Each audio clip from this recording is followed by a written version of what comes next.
আমাদের 2 বছর জীবন থেকে হারিয়ে যাচ্ছে, আর জীবনের আয়ুটাও আমাদের কমে যাচ্ছে এই ট্রাফিক কনজেশনের জন্য। আমি তো বলছি যে লালবাজারের পুলিশের কত গাড়ি বেআইনিভাবে পার্কিং করায়, হাইকোর্টে মামলা করলাম।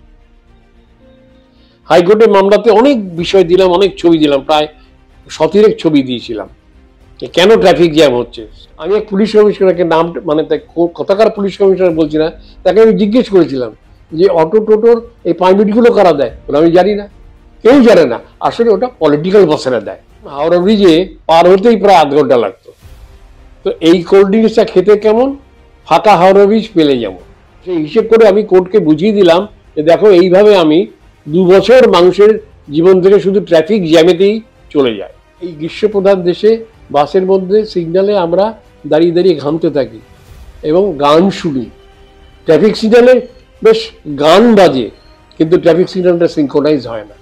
6-7 কিলোমিটার স্পিডে গাড়ি চলছে, তারপরে আবার মিটিং মিছিলের জন্য আমরা কমিউট করতে পারি না। এই ফান্ডামেন্টাল রাইট আর ডেমোক্রেটিক রাইটের যে ফাইট, তাতে কিন্তু ফান্ডামেন্টাল রাইট আমাদের একদম চলে গেছে। ওভারঅল ট্রাফিক ম্যানেজমেন্ট এটা বিশেষজ্ঞদের নিয়ে একটা তৈরি করে, একটা প্ল্যান তৈরি করে সেটাকে করা হাতে এক্সিকিউট করা, ওই পলিটিক্যাল দাদাদের সুপারিশে প্লাস ম্যানেজ করে করলে হবে না। শুভায়ু ভব। 80-র দশকে একটা কোল্ড ড্রিঙ্কসের কোম্পানি বিজ্ঞাপন দিয়েছিল, ওই ড্রিঙ্কস খেতে কেমন, ড্রিঙ্কসের নামটা বলছি না, ফাঁকা হাওড়া ব্রিজটা পেলে যেমন। মানে কি সুন্দর এই যে বিজ্ঞাপনের এই যে স্লোগানগুলো যারা তৈরি করেন, তারা কিন্তু খুব ট্যালেন্টেড মানুষ। আমি মাঝে মাঝে খুব হিংসে করি ওদের, ওরা কি সুন্দর বার করেন। যে তখন হাওড়া ব্রিজে পার হতেই প্রায় আধ ঘন্টা লাগতো।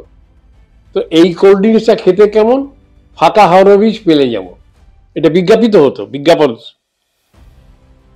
তো আমার এটা, আমি যেহেতু রোজ আমার হাওড়া ব্রিজ পার হতে হতো, অনেকদিন আমি হেঁটে আসতাম, কেন মানুষের ওখানে মানে গতির সাম্যবাদ, বাস, মিনি বাস, ট্যাক্সি, লরি, সব তখন হাওড়া ব্রিজ দিয়ে লরি চলতো, সব একই স্পিডে যাচ্ছে। আমি এটাকে বলতাম গতির সাম্যবাদ। তো গতির সাম্যবাদকে বাদে আমি ব্যতিব্যস্ত ছিলাম। 2002 সালে আমি একটা হাইকোর্টে মামলা করলাম। হাইকোর্টে মামলাতে অনেক বিষয় দিলাম, অনেক ছবি দিলাম, প্রায় 17 ছবি দিয়েছিলাম কেন ট্রাফিক জ্যাম হচ্ছে। স্টাডি করেছি নিজে, পায়ে হেঁটে ঘুরে ঘুরে ক্যামেরা নিয়ে নিজেই ছবি তুলেছি।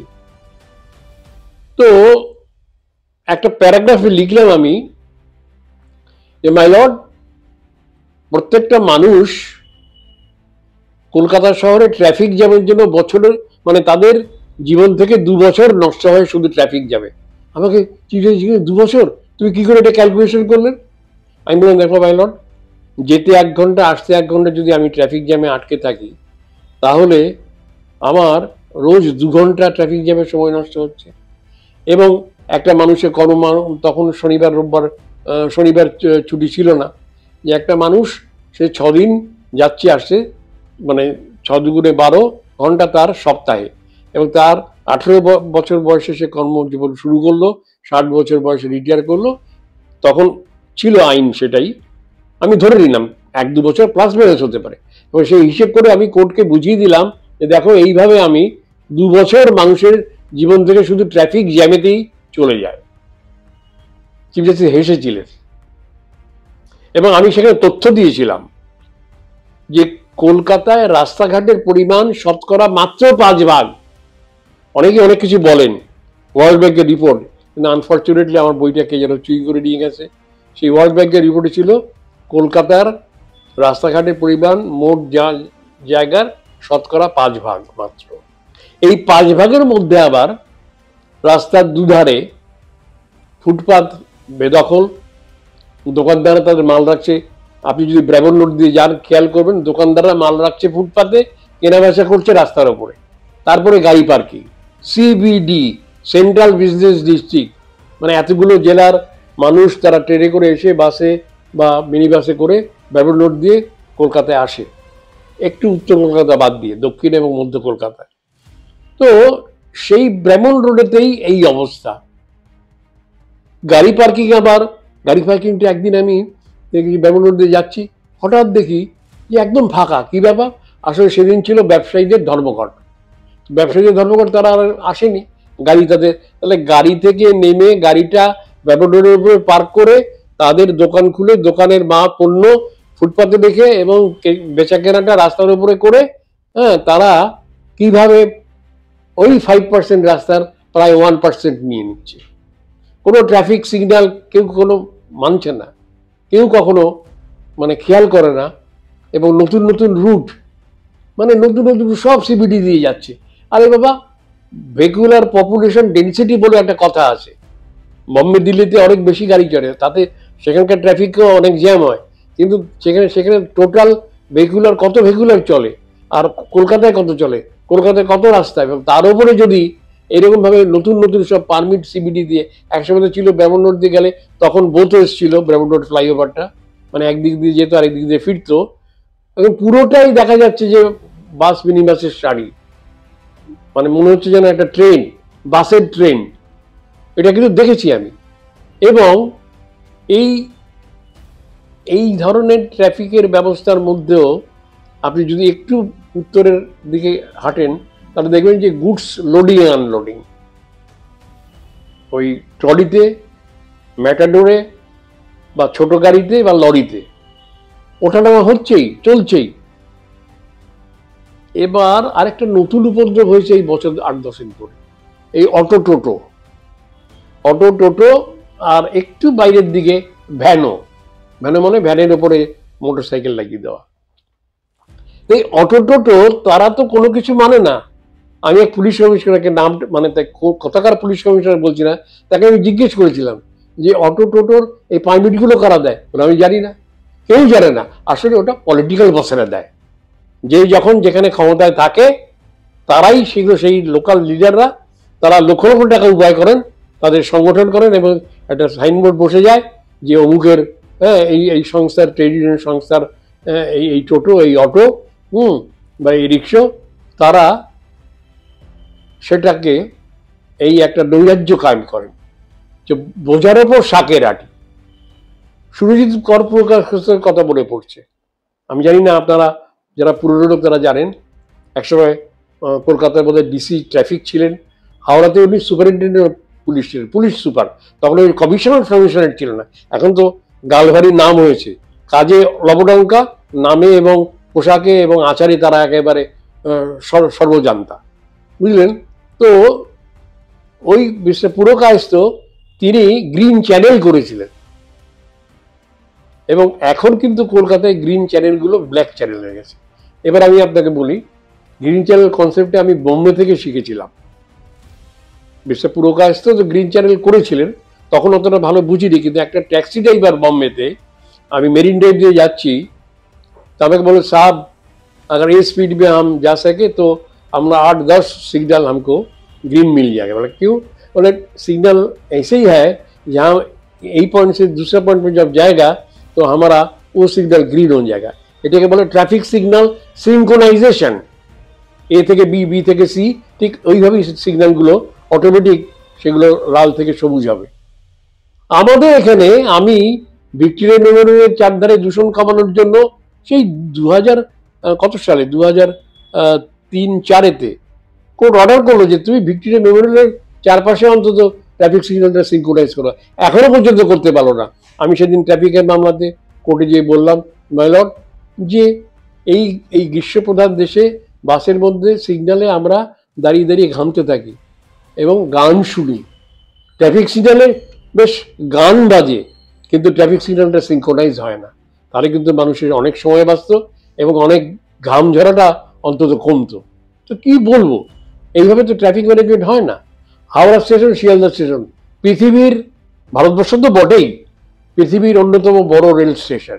এই দুটো স্টেশনের মধ্যে দিয়ে কত মানুষ যাতায়াত করেন, কত লক্ষ মানুষ। সেখানে গিয়ে দেখবেন তো আপনি, গতির সাম্যবাদ নয়, সাম্যবাদেরও সাম্যবাদ। সবাই মনে হচ্ছে না তারা পেছনে হাঁটছে। এইখানটা আমরা এখন এই যে অ্যাভারেজ স্পিড কলকাতাতে বলে 7 কিলোমিটার, আমি বলি 7 কিলোমিটারেরও কম।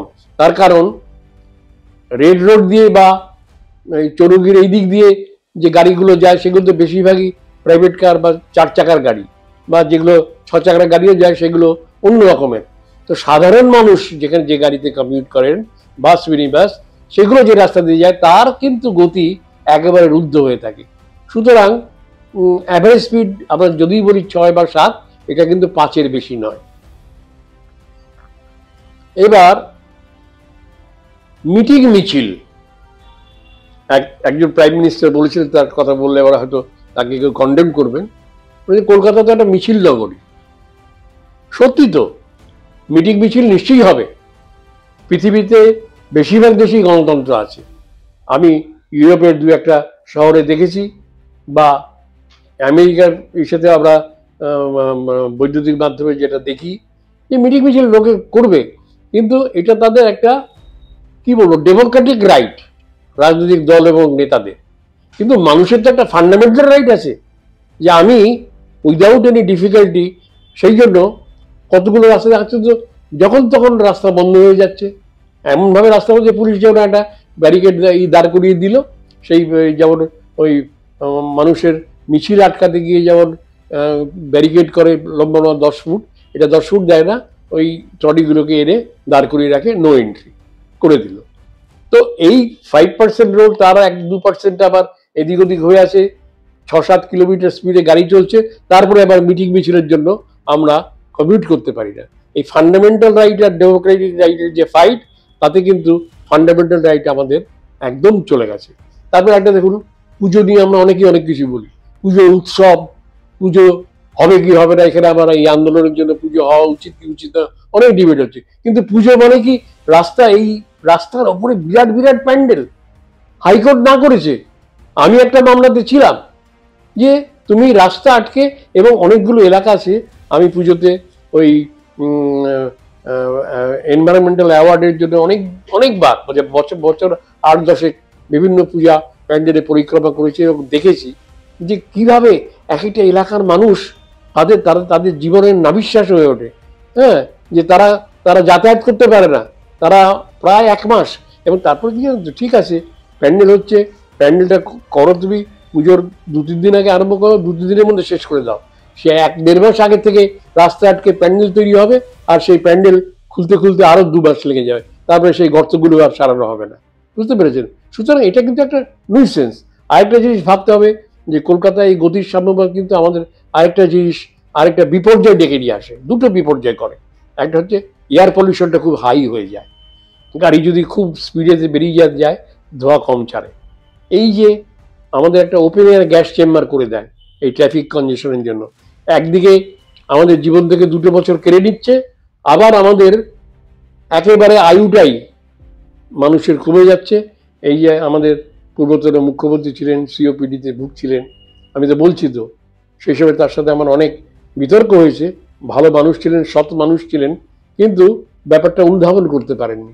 যদি আমরা বাতাসটাকে নির্মল করতে পারতাম, তাহলে কিন্তু ওই সিওপিডির এত অ্যাকিউটনেসটা হতো না। আমাদের 2 বছর জীবন থেকে হারিয়ে যাচ্ছে, আর জীবনের আয়ুটাও আমাদের কমে যাচ্ছে এই ট্রাফিক কনজেশনের জন্য। আর কলকাতার কিন্তু আরেকটা পিকুলিয়ারিটি আমি দেখেছি, আমি ভারতবর্ষের সমস্ত বড় বড় শহরে অনেকবার, কখনো কখনো তো সপ্তাহে 1-2 বার যেতে আসতে হতো, এইরকম ডুয়েল ট্রাফিক ম্যানেজমেন্ট সিস্টেম দেখিনি। এখানে ট্রাফিক সিগন্যালও আছে, আবার ট্রাফিক পুলিশও আছে। এই কি, আপনি বোম্বেতে যান, ট্রাফিক সিস্টেম যে খুব ভালো তা নয়। দিল্লিতে যান, সেখানে শুধু সিগন্যালের উপর চলে। এখানে মানুষ এত ইনডিসিপ্লিন, এবং আমার দেখে খুব হাসি পায়। এখন দেখলাম যে একটুখানি অন্যভাবে করছে, যে দড়ি দিয়ে বেঁধে রাখতে হচ্ছে, গরু ছাগলকে যেমন ওই খোয়ারে আটকে রাখে, মানুষ যেন পার না হয়, দড়ি ফেলে দিচ্ছে, পার্ক স্ট্রিটের মতো যায়। যে রাস্তা নিয়ে আমরা গর্ববোধ করি, সেখানে রাস্তা পার হওয়ার এই বছর 2 আগেও দড়ি দিয়ে আটকে দিত, এখন একটা ওই যে ইসের মতো একটা ফেলছে আর কি, মেকানিক্যাল না, মানে ডুয়েল সিস্টেমে। তো এত মানুষ ইনডিসিপ্লিন। আমি একটা ঘটনার কথা হাইকোর্টে মামলার সময় বলেছিলাম, যে আমি একটা ইউরোপের অ্যাবারডিন শহরে গিয়েছিলাম, রাস্তা পার হওয়ার জন্য দাঁড়িয়েছে, একটা গাড়ি আসছে দেখে পরে দেখি গাড়িটা দাঁড়িয়ে গেল। তো আমি তো বুঝতে পারছি না, আমি দেখি ড্রাইভার আমাকে কাজকালো দেখাচ্ছে, তখন আমি বুঝলাম যে আমাকে রাস্তা পার হতে বলছে। এরকম ডিসিপ্লিন দেখুন, একটা ড্রাইভার গাড়ি চালাচ্ছে, সে সিগন্যাল এসছে, সিগন্যালটা গ্রিন আছে, অন আছে, এবং আমি কিন্তু রাস্তা পার হওয়ার সিগন্যাল দিয়েছি, কিন্তু সে গাড়িটা থামিয়ে দিয়ে আমাকে পার হতে বলছে। এটা একটা সেন্স অফ ডিসিপ্লিন। আর কলকাতায় এখানে এত মানুষ কমিউট করেন, যেখানে 100 মানুষ মানে কমিউট করতে পারে সেখানে 1000 মানুষ। সুতরাং এখানে ডিসিপ্লিন রাখাটাও মুশকিল, সেটা আমি জানি। কিন্তু স্টিক অ্যান্ড ক্যারট, আমি তো বলছি যে লালবাজারের পুলিশের কত গাড়ি বেআইনিভাবে পার্কিং করায়, কোথাও তো বলেনি যে রাস্তার ধারে পুলিশের গাড়ি থাকতে পারবে। এটা কি? পুলিশের অতগুলো গাড়ি যেদিন আইন অমান্য থাকে বা পলিটিক্যাল আন্দোলন থাকে, আপনি দেখবেন যে চত্বরে থাকে সেই চত্বরের মানে 4-5টা অন্তত আরো 8-10 কিলোমিটার রেডিয়াসে কোনো মানুষ কমিউট করতে পারে না। সুতরাং আমাদের এই ট্রাফিক ব্যবস্থাটা গতির সাম্যবাদ থেকে আমাদেরকে রক্ষা করতে হবে। সুরজিৎ কর প্রকাশের মতো মানুষ বা সেই রকম অভিজ্ঞতা, এক ডিসি ট্রাফিকের সাথে একবার আমার ট্রাফিক ব্যবস্থা নিয়ে হাইকোর্টের নির্দেশে গিয়েছিলাম। তিনি এত বড় বড় কথা বলছিলেন, আমি বললাম যে দেখুন, mere simply somebody is IPS যে or and DC traffic doesn't mean that he knows anything and everything. আমি রাস্তাতে কমিউট করে আমি দেখেছি, এটা আমার অভিজ্ঞতা। আপনারা তো গাড়ি করে যান, তো আপনারা সেটা দেখেননি। গ্রাউন্ড রিয়ালিটি যে এই ট্রাফিক ম্যানেজমেন্টের জন্য এখানে প্রেশার অফ ভেহিকল কমাতে হবে, ট্রাফিক সিগন্যালিং ব্যবস্থা ঠিক করে। আরেকটা হচ্ছে রাস্তা খারাপ এত, ওই সেদিন একটা বলছিলেন কোথায় যে রাস্তাঘাটগুলো একেবারে আমাদের উদয়শঙ্কর সরণি, এত মানে গতি তো আরো হারিয়ে ফেলে। সুতরাং কলকাতাকে যদি আমরা গতিময় না করতে পারি, মানুষ তো এই যে কোথা থেকে আসছে, মধ্যপ্রদেশের মুখ্যমন্ত্রী এসে তারা এখানে দেখাচ্ছেন, প্যারেড করছে যে আমাদের এখানে আসো, আমার এখানে আইন শৃঙ্খলা ভালো। এখানে যদি মানুষ একটা জায়গাতে এক জায়গায় না যেতে পারে, কর্মস্থলে না যেতে পারে টাইম মতো, তার যদি 2 ঘন্টা 3 ঘন্টা নষ্ট হয় এবং তার যদি স্বাস্থ্যহানি ঘটে, তাহলে কারা কাজ করবে, কারা এখানে শিল্প স্থাপন করবে? সুতরাং এবং বড়বাজারকে স্থানান্তরিত করার ডিসিশন হয়েছিল 30 বছর আগে, এখন শুনে লোকে ভুলেই গেছে। ওটা স্থানান্তরিত করতে হবে, শহরের মাঝখানে এটা থাকতে পারে না। পোর্ট একটা আছে এবং পোর্টের জন্য একটা আলাদা কিন্তু করা দরকার। সুতরাং ওভারঅল ট্রাফিক ম্যানেজমেন্ট এটা বিশেষজ্ঞদের নিয়ে একটা তৈরি করে, একটা প্ল্যান তৈরি করে সেটাকে করা হাতে এক্সিকিউট করা। ওই পলিটিক্যাল দাদাদের সুপারিশে প্লাস ম্যানেজ করলে হবে না। ট্রাফিক ব্যবস্থাকে সঠিক করুন, মানুষের উপকার করুন, মানুষকে কর্মময় জীবন তাকে ফিরিয়ে দিন। এটাই হবে আজকের আওয়াজ এবং স্লোগান। সবাই ভালো থাকুন, ভালো রাখুন। নমস্কার।